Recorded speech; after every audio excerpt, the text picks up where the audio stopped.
Third, عبارت کی روشنی میں ہمدرد دواخانے کی تاریخ اور خدمات واضح کیجیے۔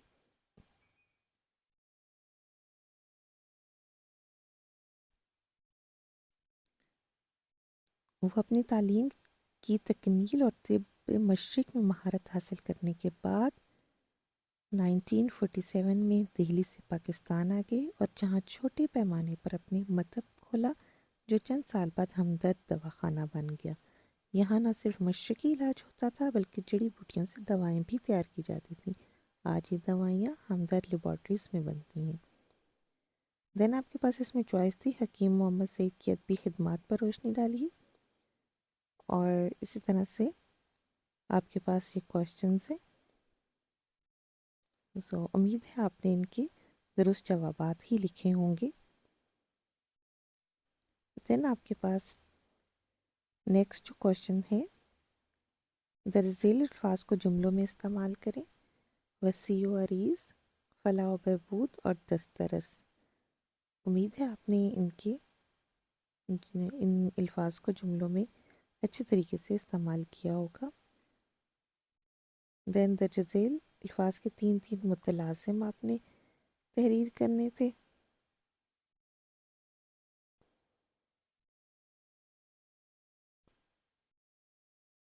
سوال نمبر 3 ہے آپ کے پاس، درج ذیل الفاظ و محاورات کے معنی تحریر کریں۔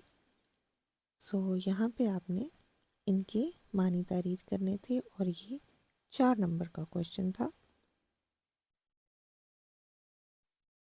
جیسے کہ آپ کے پاس کارگر ثابت ہونا یعنی کہ اثر کرنا، سیکنڈ ناکامی کا ڈر، مصیبت کا خوف، تھرڈ کو ہمالیہ یعنی کہ ہمالیہ کا بنیادی پہاڑی سلسلہ جو مغرب میں دریائے سندھ کی وادی سے لے کر مشرق میں دریائے برہم پتر کی وادی تک پھیلا ہوا ہے، باد بہاری یعنی بہار کی ہوا، خوشگوار ہوا۔ دین متشابہ الفاظ کو جملوں میں اس طرح استعمال کریں کہ ان کے معنی واضح ہو جائیں۔ یہاں پہ آپ کے پاس آپ نے ان کے جملے تحریر کرنے تھے، اور سوال نمبر 4 میں نظم کا خلاصہ، اور نظم ہے آپ کی نعت۔ حصہ سوم، حصہ سوم میں درج ذیل اشعار کی شاعر اور نظم کے حوالے سے تشریح کرنی تھی آپ نے۔ یہاں پہ آپ دیکھ سکتے ہیں کہ آپ کا جو نظم ہے وہ شام رنگین ہے، اور شاعر کا نام حفیظ جلندری، اور سیکنڈ آپ کی غزل تھی اور شاعر کا نام حضرت موہانی۔ دین آپ نے سوال نمبر 6 میں ریل گاڑی کے سفر کی روایت لکھنی تھی، اور اس میں میکسیمم الفاظ جو تھے وہ 200 تھے۔ یا آپ نے روایت لکھنی تھی، یا پھر آپ نے لکھنا تھا سبق آموز کہانی لکھی اور اس کی آؤٹ لائن آپ کو دی گئی تھی۔ ان دونوں میں سے آپ نے کوئی ایک اٹیمپٹ کرنا تھا۔ دین سوال نمبر جو آپ کا 7 ہے، درج ذیل میں سے کسی ایک مضمون پر 300 الفاظ پر مشتمل مضمون لکھیے۔ کھیلوں کی اہمیت، جدید سائنسی ترقی۔ یہ آپ کا اردو کا پیپر تھا، ہوپ فلی بہت اچھا ہوا ہوگا۔